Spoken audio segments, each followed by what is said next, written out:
नमस्कार करतो। परभणी जिल्ह्याचे पालकमंत्री माननीय नामदार मेघनादिदी बोर्डीकर आणि परभणी जिल्ह्याचे भीष्माचार्य माजी आमदार रामप्रसाद बोर्डीकर साहेब यांचे मी मनापासून आभार व्यक्त करतो। त्यांनी माझ्यावर विश्वास दाखवला। त्याचबरोबर आज जनतेला मी सांगू इच्छितो की मी तळागाळातील ज्या असुविधा आहेत, जिल्हा परिषद शाळा असतील, नाल्या असतील, रोड असतील, ह्या सर्व सुविधा सर्व सोयीयुक्त तुम्हाला देण्याचा प्रयत्न करणार आहे। त्याचबरोबर माझा शिक्षणावर आणि आरोग्यावर खूप जास्त भर राहणार आहे, कारण या असुविधांमुळे समाजाचं काय नुकसान होतंय याची मला जाणीव आहे। ज्या तळागाळातून मी शिकलो, ज्या तळागाळातील लोकांमध्ये मी वाढलो, त्यांच्यासाठी काहीतरी करण्याची माझी इच्छा आहे आणि म्हणून आजपर्यंत मी आपल्याला आरोग्य सेवा देत आलो होतो। आज समाजसेवा करण्यासाठी मी राजकारणात येत आहे, याची आपण सर्वांनी नोंद घ्यावी।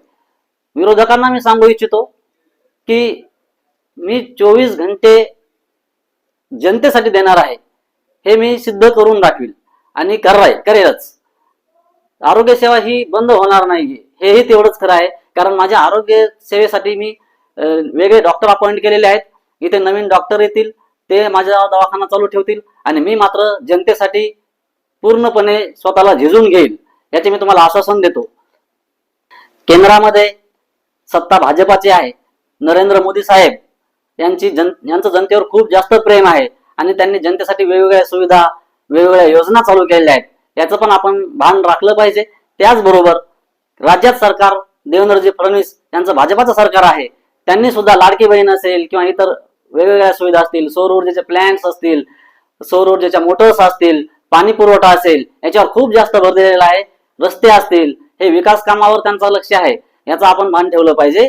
त्याचबरोबर काल परवा इटोलीमध्ये झालेल्या सभेमध्ये राज्याचे पालकमंत्री मेघनादिदी बोर्डीकर आणि माननीय महसूल मंत्री बावनकुळे साहेब यांनी माझ्यावर आशीर्वाद दिलेला आहे आणि त्यांनी मला आश्वासन दिलेलं आहे की येणाऱ्या काळामध्ये आपल्या सर्कलसाठी जो निधी लागेल त्याला सरकार कमी पडणार नाही। बावनकुळे साहेबांनी तर खांद्यावर हात ठेवून विश्वास दाखवून हे सांगितले की येणाऱ्या काळामध्ये 120 योजनांची पूर्तता ते करणार आहेत। तसेच पांधन रस्ते असतील किंवा लोकांचे इतर प्रश्न असतील, याच्यावर ते पूर्ण विचार करणार आहेत।